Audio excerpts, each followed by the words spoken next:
Do you want to be more self-disciplined with your success habits? Let me show you a step-by-step process on how you can actually build more self-discipline to do more success habits. Why does self-discipline matter? Well, because a lot of times when you're procrastinating, a lot of reasons why you procrastinate is because your own mind is betraying you. So for example, you tell yourself, okay, I want to read 40 pages, but you lack the discipline to do it. So then you procrastinate, and then you say you do it the next day, and you keep on delaying it. So with this method, it teaches you how to take action instantly on your success habits. So you think of an idea, and then you do it without delay. And let me show you how you can also keep yourself accountable with this system, even if you fail. Let me show you the first method of doing this with pen and paper, and I'll give you an example. So it's going to be a 3-step formula for the first method with the pen and paper. So step 1 is you want to write the task that you want to do. So for example, read 40 pages. Okay, so you write the task you want to do, 40 pages you want to read. And then the second step is you want to set a timer. You can either give yourself a max time to do this if you're on time pressure, or just set a timer on itself. Either way gives you time pressure. It just depends if you want like a hard limit for the habit. Like maybe for free success videos or courses learning, you could give yourself a 20 or 30 minutes max hard time to do the habit. But for reading, like let's say read 40 pages, you just set a timer starting at 0. So the third step, once the timer starts, take action as fast as you can. So for example, read 40 pages. Once the timer starts, you instantly start reading. So that way you have it written down, the task. So that way you have the task written down that you want to do. You have a timer going for time pressure, and you know you keep yourself accountable because you know how long that takes. So like let's say for reading the 40 pages, let's say that takes you 50 minutes and 20 seconds. So you can write 50 minutes and 20 seconds and then done. Because the idea is you take action fast and then you let momentum help carry you. Because the hardest part is just getting started. You notice that with all the things that you do. Like the hardest part, like say you want to start eating vegetables, say you want to start doing a workout, the hardest part is just getting started. But once you get started, you realize it's not as hard as you thought, and you can actually do even more than you originally planned because you have that momentum. Like if you tell yourself you're just going to read 5 pages, once you start and get the momentum going, you can easily read 10 plus pages. This can also show you how long you spend on average for each habit and how many times a day you do each habit.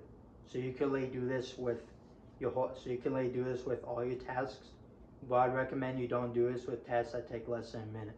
It's like maybe blowing your nose, tying your shoes, but just real habits that you do. That's 1 minute plus. You can track this on here if you want. So you can track as much or as little stuff as you can. But the more times you do this a day, the stronger you build your self-discipline because you're practicing. Okay, you write an idea down, and then you set a timer, and then you go do it. And you also have accountability because you know how long a day you spend on each habit. So you can lay time track your whole day. So like maybe it could be stuff like using the bathroom. This is more for time tracking, this one. So like let's say 4 minutes and 10 seconds.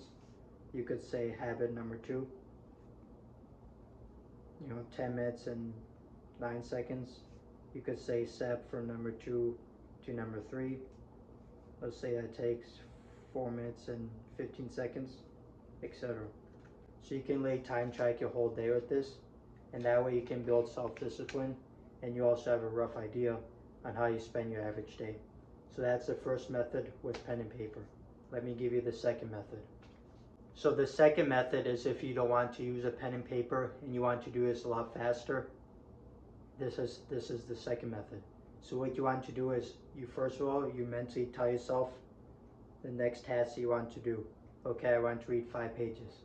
I want to do 10 push-ups. I want to read this apple.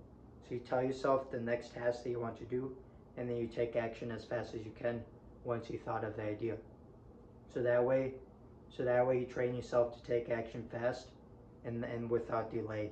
You only delay when it's important stuff. So like maybe if you're recording content marketing, maybe if you're writing a book, you can think more stuff, but just common, easy habits, you can do this. Think of the idea and then take action fast. That's how you build mental discipline, because it trains you to take action fast. Let me give you the rules for this and how you can actually keep yourself accountable. So what you're going to need for this is a Post-it note, your timer, and then a pen. So for example, let's say you do a reading habit, you give yourself 5 minutes.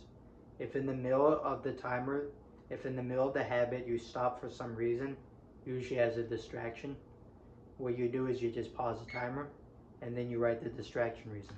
So like let's say on the paper, the distraction reason is loud background noise. So like when you're learning, like let's say you're learning from your books, if the distraction is loud background noise, you write the reason why, and if you want as a bonus, you could write the time that happened. So like at 3:10 p.m. for example. And then this helps you keep accountable because you know, okay, if I pause the timer, I would have a distraction and procrastination reason, so I just write it down and then I can figure out or learn solutions for that. So once you have your reasons, you could do this every day, Post-it note every day, just to keep, just in case you procrastinate or delay, you can write the reasons why. And then once you have all the reasons, you can think of solutions to solve this problem. So like loud background noise, maybe what you could do is you close the door when you're reading and studying, or maybe you get some noise canceling headphones so it's quieter, or work in this quiet environment, study in the library, stuff like that. So this helps you keep you accountable and knows the reasons why you procrastinate, and you can figure out or learn solutions to solve these procrastination reasons. And as a bonus self-discipline idea that not many people talk about is you want to actually lower your daily online entertainment time, and you want to spend more time online on success habits, productive habits, and improving your life. Because if you spend all day on entertainment, then the tasks you actually have to do, like reading, writing, recording social media videos, stuff like that, it would seem too boring for you. So what you want to do is lower your online entertainment time. You can spend more time in real life on entertainment. You can play sports with your friends, you can travel, but especially online entertainment, you want to lower that, because that's probably why a lot of your success habits seem boring, is because the entertainment stuff is this much fun, it's this much stimulating, but your actual success habits, things you need to do for success, seem boring compared to that. So spend less time on online entertainment and spend more time online on success habits and improving your life and other people's lives. That's the goal. This is how you can build a nice daily schedule, because you know how long the important tasks take a day, you know how long it takes, you know how many times a day on average you do these tasks. And also this helps build your self-discipline, because you're telling yourself you're going to do something and then you take action fast, and this also helps keep you accountable. So make sure you subscribe for more productivity ideas like this, and make sure you share with someone you want to level up with.